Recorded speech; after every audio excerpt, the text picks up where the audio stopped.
Welcome to the Crowd Control Podcast, your favorite podcast named after your least favorite part of Overwatch. Today's show is brought to you by over.gg and powered by EclYpse Esports. On the Crowd Control Podcast, we focus on the Tier 2 scene of professional Overwatch, bringing on the coaches and the players who have the hopes of making it to Tier 1 of Overwatch League. Joining me, as always, I am Chizzy Fizzy, and joining me is none other than Ragon. How you doing? I'm doing good today, thank you. Today in this podcast, I'm going to be talking about, obviously, what happened in the regular season. Today is a special highlight episode on the, I think, it's safe to say, fan favorite team, Mindfreak, based on what happened last year. I was there, it was cool, amazing. And then we're going to move on to what playoffs is going to feel like. And what's going down, and then we're gonna move on to obviously what's happening in the T2 scene at the moment, and then we're gonna obviously move on to like the plans that the player and coach have after the playoffs finishes, and obviously moving to season 2, what's going on basically. All right, today on the show we have a legendary coach and a ball-inter head coach of Mindfreak from day one, Mr. Joel himself. G'day. And then, obviously the legendary ball that died to a train on downtown Busan, Legacy Esports, Mr. Bus. What's up? Thank you for having me. Well, I think that, I don't know, first week, second week, third week, I think it was 3-0, 3-0, 3-1, all losses to Ground Zero Charge. And then suddenly, what happened there? Week 4, you didn't face Ground Zero Gaming. What happened? I think they buckled or something. I don't know if Warriors played well or GZ buckled. I didn't watch a match close enough, but yeah, GZ I felt like they just weren't playing like themselves in that match. Yeah, definitely not. So we managed to avoid getting gate kept last week. It was a pretty easy dub, so that was nice. Was it? Yeah. Was it like more of a like you get to pick your seeding type of thing that avoided Ground Zero Gaming, or what was it? No, the No Weaver situation, because No Weaver got disqualified. Okay, and then then we just moved up a seed. It's unfortunate for us. Yeah, Walrus will do versus GZ another week, which I honestly think is a pretty. This seems like a pretty stupid way to like have a tournament or whatever, like a ladder run. We had to versus the same team like every week. I think it's pretty silly. Because I reckon because we just never got a chance to like show ourselves against other teams. Yeah, I mean, like, Ground Zero Gaming, let's talk more about Ground Zero Gaming a bit here. I mean, 3-0, 3-0, 2-1 losses. It's kind of like the team, I think, Bayaba, when I coached NNTK, they get gate cappers from so many tournaments, 3-0 losses. And then when I coached Zenith as well, we gate capped, Bayaba to like so many finals of contenders trials and contenders in Pacific region. Do you think that, Ground Zero Gaming is beatable? Are they your dark Dark Star of the team? I reckon they're beatable for sure, man. 100%. I mean, like, yeah. I know scrim results don't always mean a whole lot, but like we do a lot better in scrims. We just seem to buckle the officials pretty hard, extra hard. Oh shit. Yeah, I'm on 200 ping right now, so if you guys want healing, I want you to understand you're most likely not going to get it. Well, I mean, Chizzy, man, you're from NA, and then we got welcome to our life. Listen, whoever's watching this podcast and is watching my gameplay, I do want you to understand I am on 196 ping right now, so I'm strictly playing for boops. That's it. That's all I'm playing for. And for more clarification, I'm bronze, so I think that brings everybody's team SR down. So I reckon I'm facing gold, but knowing OCE, I think oh dude, I'm feeding. Just mouse. So you're currently watching the gameplay of a top 500 main tank in Bus, a Masters close to GM player in Joel, and then a guy on 200 ping close to and then GM. a bronze player. That's generous. Jesus Christ. So Joel copped that title. Oh, and also we're down one player. This is tough, but I guess while we're sitting here basically getting spawn camped on Night Market, what are your guys' current thoughts right now on how tier 2 is across every single What the region, and like obviously a lot of people we know aren't a big fan of how Blizzard has been handling it. What do you think they can kind of do better to maybe support tier 2 and bring it to what it actually many people believe it could be? It's a tough question because I think many people have different expectations of what like tier 2 is, and I think that like a common perception is that it's contenders, right? So I'm going to be like speaking of that. I think Blizzard need to start promoting teams a lot more on their Twitter.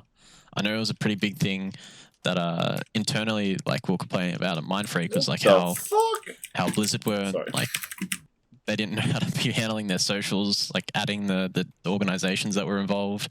There's only recently they're starting to put it on the client, Battle.net client. Just like promoting in general on social media is like we really C9. I was too busy flanking. We C9. I'm just happy I got a kill.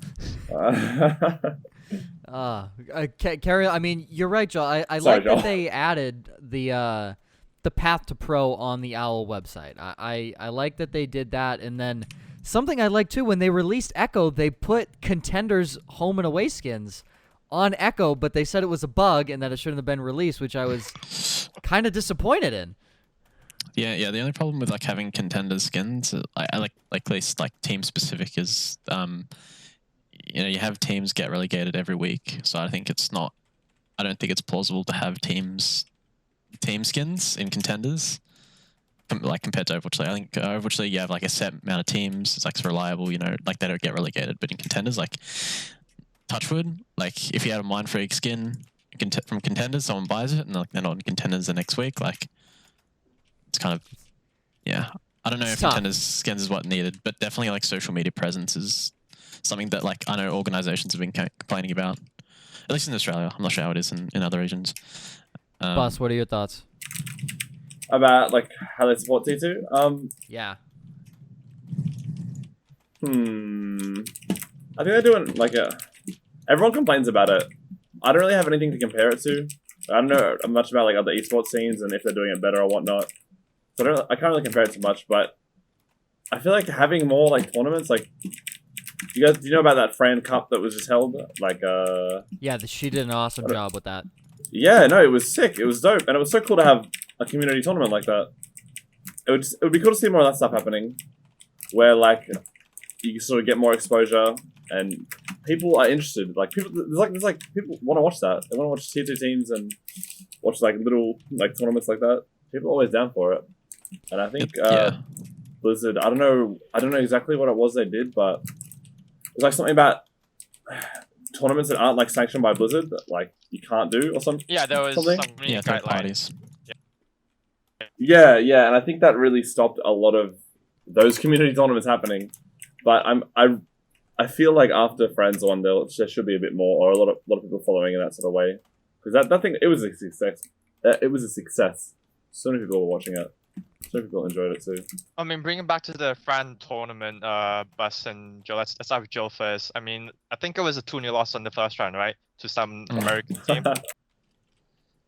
Sorry, from Team Envy, was it? No, it was just some random streamer team. Yeah. I don't know. We didn't really take the tournament as seriously as we should have. We probably should have like had, but we just forced dive, and it was it was pretty bad. What was the main goal of joining the tournament there? And how did you guys get invited as a OCE team, obviously? Go on, Russ. Gogo, our manager, was the one who talked to them, but I guess a big reason we wanted to get in it was for exposure, like it'd be really cool for us to get to play in a tournament with a bunch of other NA teams and sort of get exposure that doesn't really come to our region at all, which is why we were so bummed out that we felt like we sort of almost wasted the opportunity to make it, because I reckon we could have easily made it to, I don't know how good the teams were in finals, but at least a lot later there. We definitely could have won the first match. We didn't do as nearly enough preparation as we'd hoped, and it is difficult when not to talk about excuses now, but it's not fun waking up really early, 6:30 in the morning, and having very little warm ups and playing on ping. It's not pretty. But I was caffeined up. yeah, brilliant. so we didn't. It was a mixture of everything. But those are the communities that we really do like to participate in.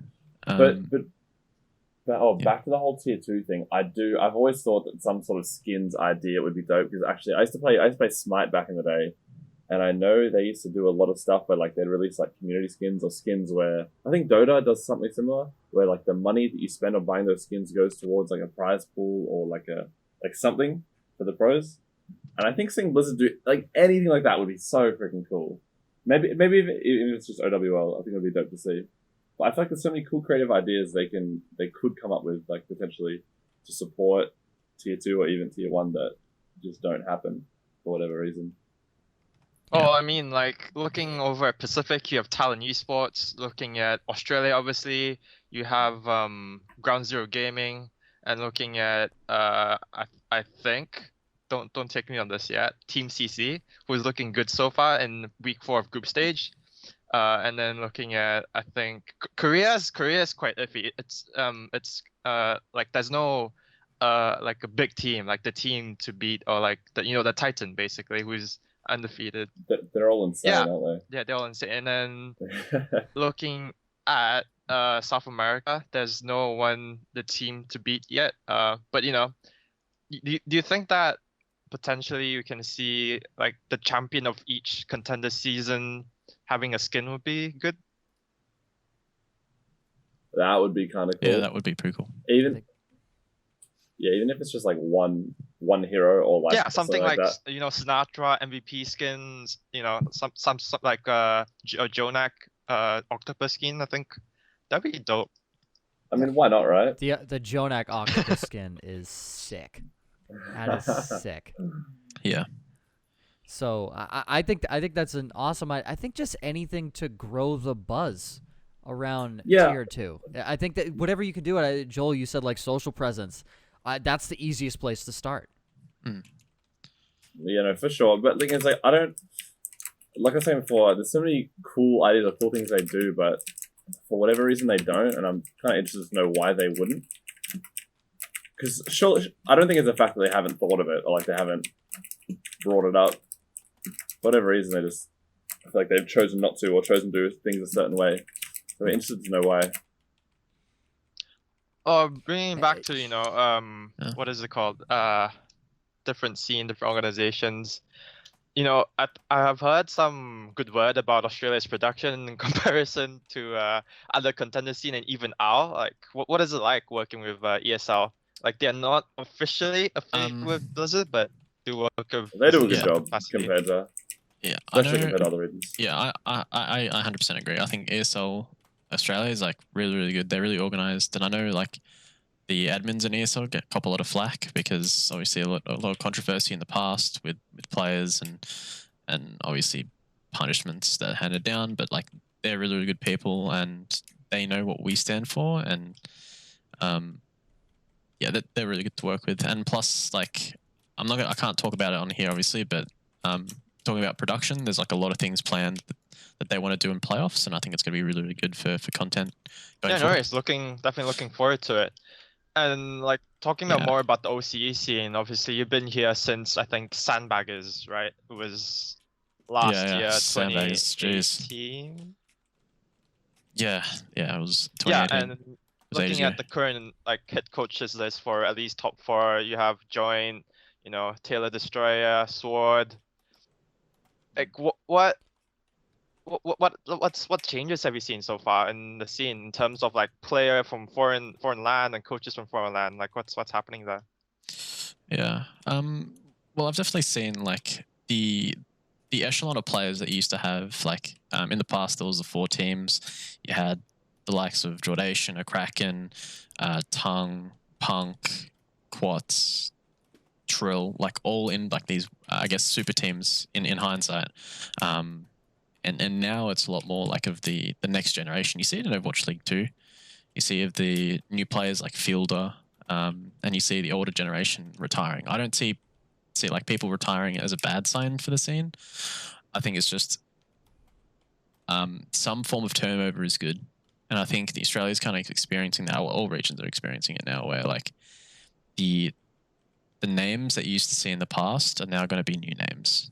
Like whether that's Young Bus here, or Young Bus, he says, or Slip Chip on the ball, as we saw him on the weekend. Yeah, so yeah, that's my thoughts on like the generation of players is changing. Like you have Nami, who's like a really, really good aimer now. And he's only like started to make a name for himself in the past 2 seasons. So yeah. I mean, Bus, looking at the current player list in trials, I think it's safe to say some of them are master teams, 3.9 to about 4K. What are some experiences since like last year's? I think it was after Overwatch World Cup, and right now in terms of player based in Australia. Wait, sorry, what was the question? Like looking at the current player based list in OCE trials and even contenders, some of them are like 3.9 to 3K teams. And what are like some changes that you've seen in terms of like competitive in Australia? Like has the players improved at all since 2019? I And is think- it the turnover? Is it good for the scene as a whole? I think it's just what Joel said. Like, it's just a lot of the. I think that if anything, there's less good teams. Or like Joel, like Joel saying, I think we had a lot more like high skilled players, and now I think we have like a smaller pool of like really good players. It's always dope to see like new people coming in, new teams coming in, and like players that I've never heard of, like climbing the ranks and doing really well. But I definitely think that we have a lot less like even making teams or looking for like people playing a certain role. It's a lot harder than it used to be. Yeah, same here. I've been experiencing it It's just in Europe as well. Like when you post looking for Yeah. ringer, people used to DM you within like a second, but now it's it takes an hour. Yeah, it's hard, man. Yeah. I think it's like also the lack of resources that like Australia has in terms of coaching, because like a lot of the coaching back in the day has now been like picked up to Overwatch leagues. Like you had Gunbar, you had Arcte's retired, you had Face, who went to PAC and then now is in Overwatch League with Gladiators. So you had a lot of like resources back then. So I think that's also kind of slowed down the development of the region. And it just happens to be in a really, really awkward stage of the game where like tier 2 is on its not final legs, but being on the downturn, I suppose. Okay. I do want to mention that Bus was trying to backcap. I No, thought that you was saw that. absolutely fantastic. No. Did the Moira just walk right by you without even Dude, noticing you? Like three people did, and then I was like, all right, it's my time to strike. And the Arnold's coming out of spawn as I peeped, and oh, she saw me, man. That was I'm that so was funny. upset. I'm like, how has nobody noticed him yet? Sorry to break away from conversation, but a Zenyatta backcapping is just that was funny. I mean, Oh, let's that's talk fantastic. about. I think it was in 2 weeks, right? Playoffs is in 2 weeks. Yeah. Yeah. So, like, how do you guys feel going in? Like, what are your favorite, like, not favorite, key plays to watch out for, key teams to watch out for? I'm only really worried about GZ, Underdogs to be as well, honest. for sure. Yeah, I think we're obviously very confident in for the playoffs. Like we know like internally that we're like when we perform our very best, like we know we can beat anyone and comfortably. So it's like just us focusing on bringing that mentality from scrims to officials. So I think Ground Zero is obviously going to be the target for us because we Ooh, kind of Oh have yeah, a Bus. let's go. bus on the Zen. Bus. Let's see. Sending it. What does he do? I've terminated Aki's contract.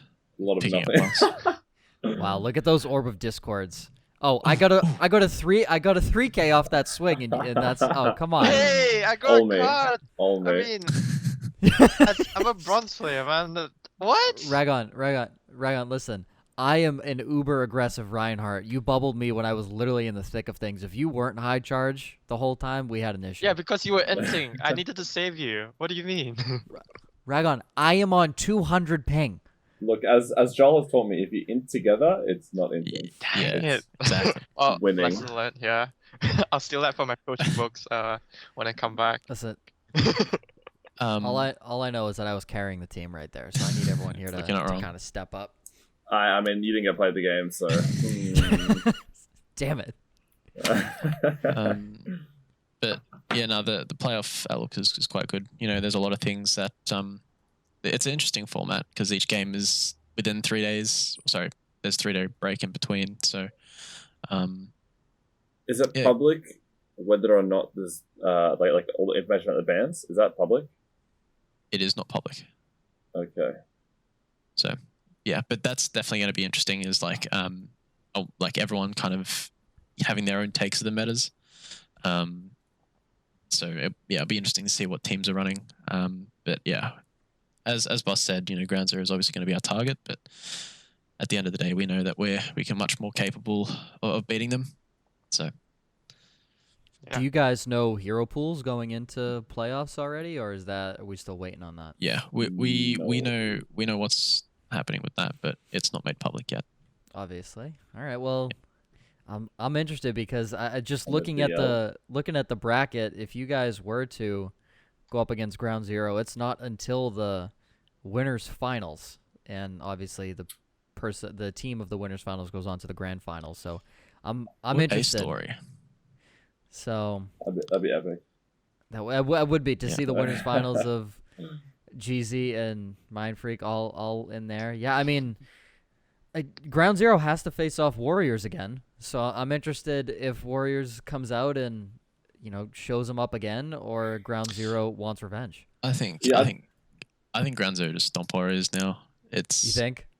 Yeah, I think Ground Zero didn't do like any prep on that game, and they were feeling pretty burnt out at the time. So now they've got a fire on their ass. So I'd be interested though. Maybe Warriors pull out some wacky stuff. Who maybe knows? Who knows? who knows, boss. But yeah, GZ definitely favored on that one. All right. Ragon, go ahead. Oh yeah, sorry. I was just blanking out there. I got my little coffee here, just to keep me awake. I've been on for like 24 plus hours. So I don't know why. My Holy moly. schedule's scuffed. Anyways, back to our topic here. Do you see like any sort of I don't know, like developmental programs like scouting being done to lower tier players, or like some sort of monthly workshop for coaches, up and coming coaches? Because I've seen definitely a lot of coaches in the low tier scene who Yeah. wants to make it but doesn't really have the necessary resources to make it. Yeah. If that makes sense. This is actually like a perfect question for me to answer, because a huge focus for me, like in the off season, my priorities are with Mindfreak obviously, so I haven't had time to do it, but is to do exactly that, kind of help develop the less experienced coaches. Like I know a few coaches that I wanted to bring in as assistant coaches for Mindfreak early in the season. Fortunately, that fell through. But like, essentially, like having the workshops and sitting through with them, I guess helping them learn the reins of what it means to be a coach in Overwatch, and what makes a good team, the fundamentals of a team, et cetera, et cetera. Not necessarily like the knowledge of the game, but the articulation of concepts is like really important. How you speak to the players, et cetera, et cetera. And I do love scouting players. Like a great example is like Nanda and Soggy. Like Soggy was like LFT when he was in Warriors, and we saw the opportunity, we picked him up, and so was Nanda. Like Nanda was a sub for Ground Zero last season, and after watching a couple of VODs, we gave him a trial, and Bob's your uncle, I suppose. He's now on our roster. So I do love scouting these younger players and these untapped. Oh, sorry, Bob gems. Jungle? Bob's your uncle. Haven't you heard that saying? No. Could you talk more about him? Surely you've heard that saying before. No. It's just like there you Oh, go. I just woke up the Ryan. You're welcome. Ah, okay. I'm sleeping Ryan's here on 200 ping. No big deal. Sorry, man. I got the Uzi. It's fine. But yeah. What else? So yeah, I do have a lot of players that I do have under my radar at the moment. For if I need them, but that's not for me to worry about right now. But that's definitely a big project of mine. Next season is like I'm not retiring from Overwatch anytime soon. So the next season after this current one, we'll reassess and I'll see what options we have. Well, same question to you, Buzz, but it's more about, taking main tanks under your wing and, just giving it back to the community, really.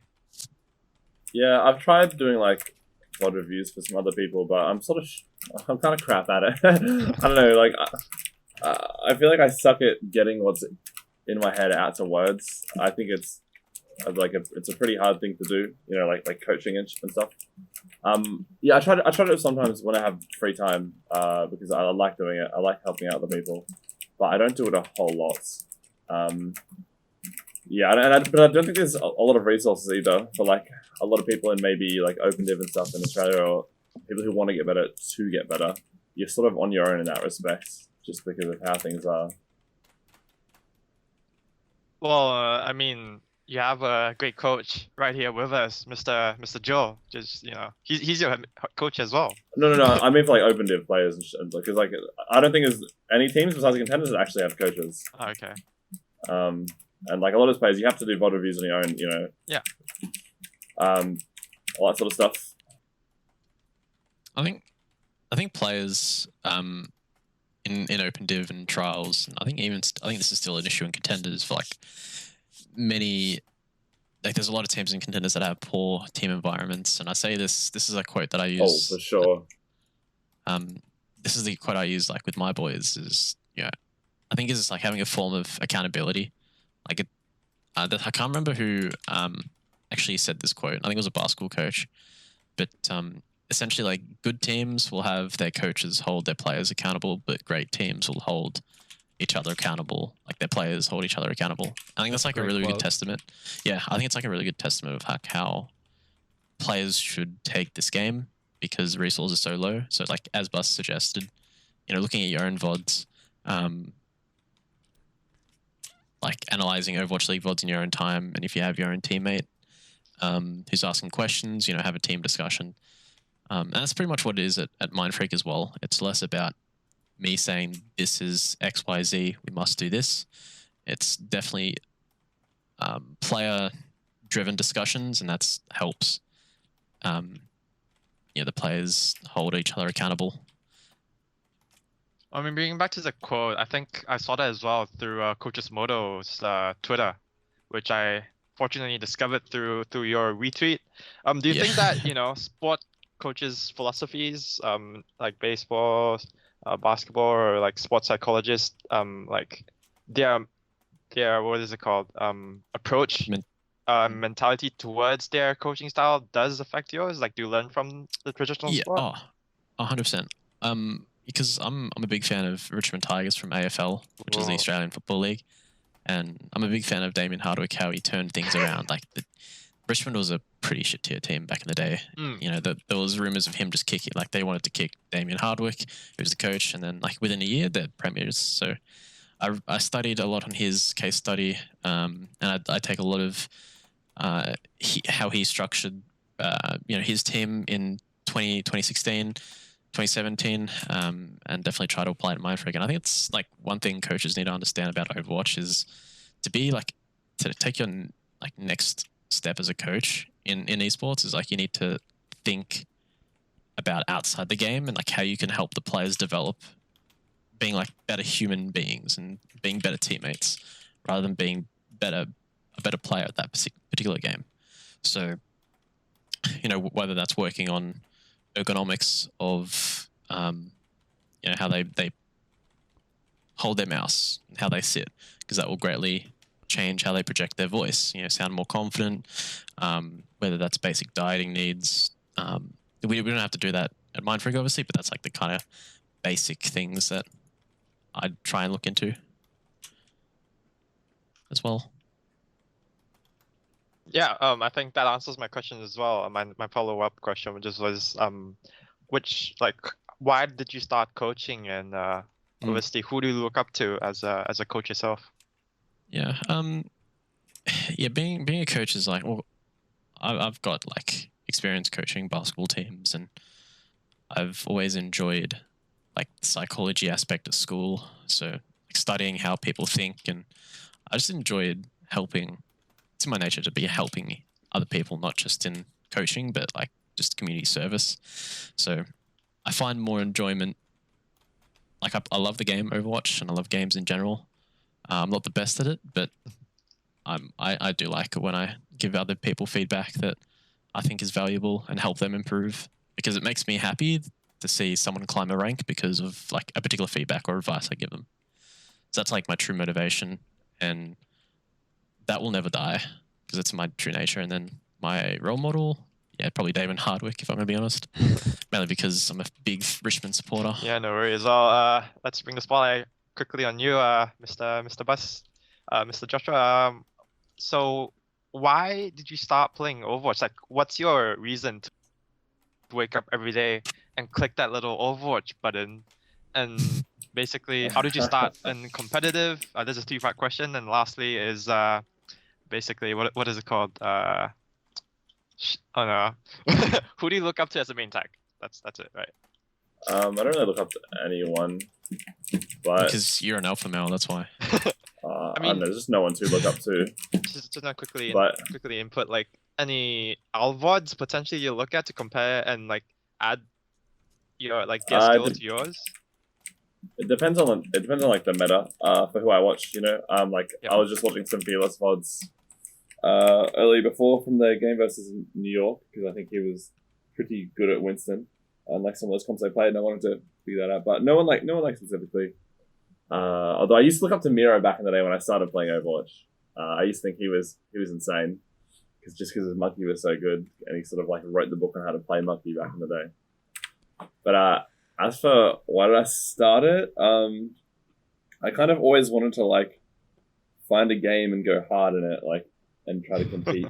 I've always sort of had like a competitive nature, and like I played a lot of Halo with my brother, and I like watched him compete and do some tournaments. I never did it, and Gears of War 3 came around, and I was like, "Oh, this is gonna be my game, man. It's like I want to compete in this." So I did it, but I kind of like forced myself to, just because I wanted to compete in something.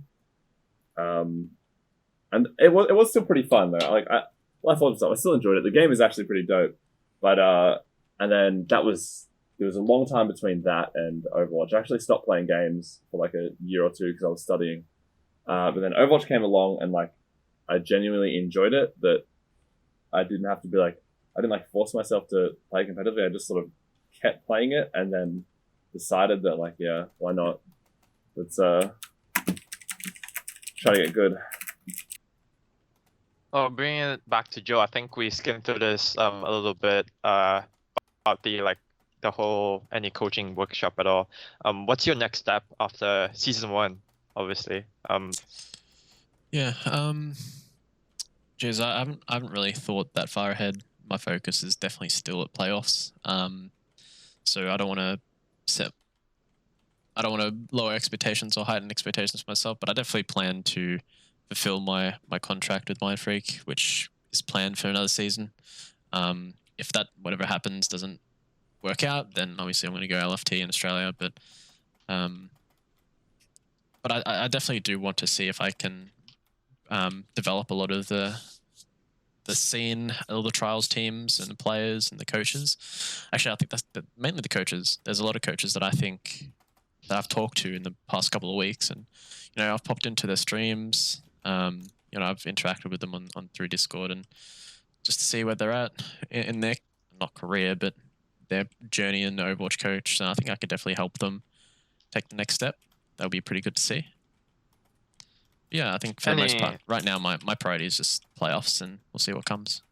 Any like special mention in terms of coaches at the moment in the Australian scene? Yeah, shout out to Sakisa. He's actually doing this coaching thing. I think not full time. He has another job, but it's really. Is that Mr. Play to Learn? Yeah. Oh, he's mad. Yeah, he's he's really chill. He's super nice. He's super invested into Overwatch as well, and he's like, I can watch his stream and I'm like, yeah, this guy's so passionate about the game, the way he speaks, and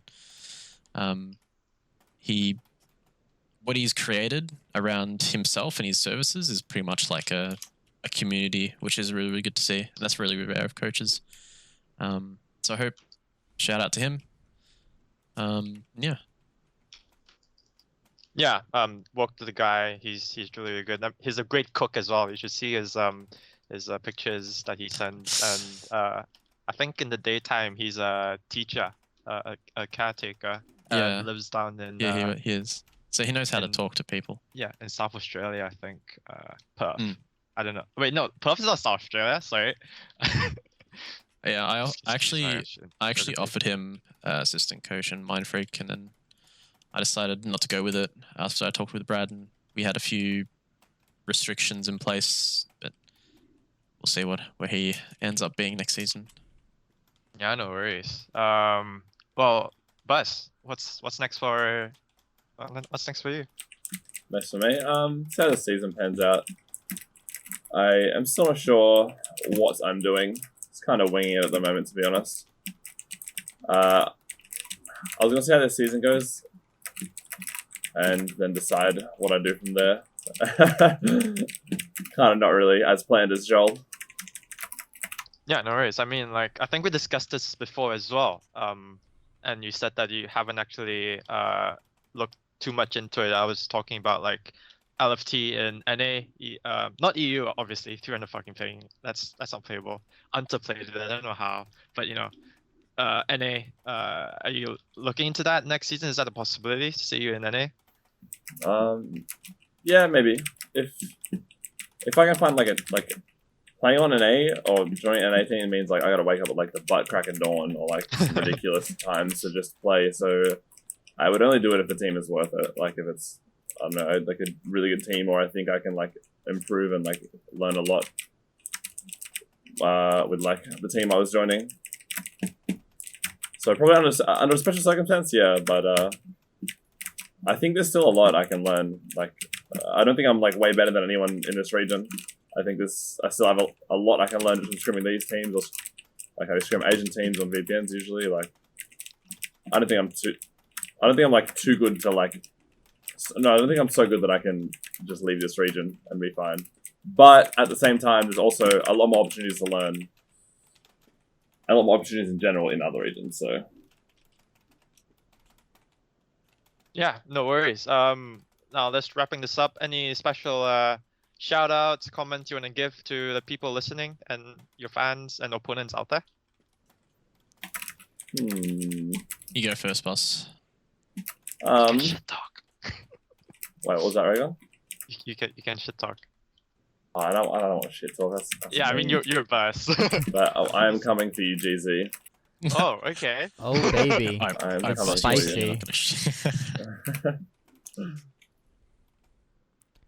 Oh, I think from Joe. I guess just shout out to Mindfreak. They're a really fantastic org. And obviously shout out to all my players. They make me proud every single day. Aw. Oh, You know, that's a And- lie. No, I'm being genuine here, boss. But also shout out to there's a lot of people I want to shout out to, but I don't want to give it to him. bore you guys. Give it to him. Take your time. We got time. That's all we have. We're in quarantine. We have plenty of time. Yeah. Nah, shout out to the Sandbaggers guys. They helped me get to where I am right now. They definitely had the faith and trust to pick me up, and they saw potential in me, and I kept going. And here I am. So yeah, that's I'll stop it there. But also, I just want to mention that watch out for us in the playoffs. I think Mindfreak and the boys have a lot to prove, and they'll definitely provide the goods and the results.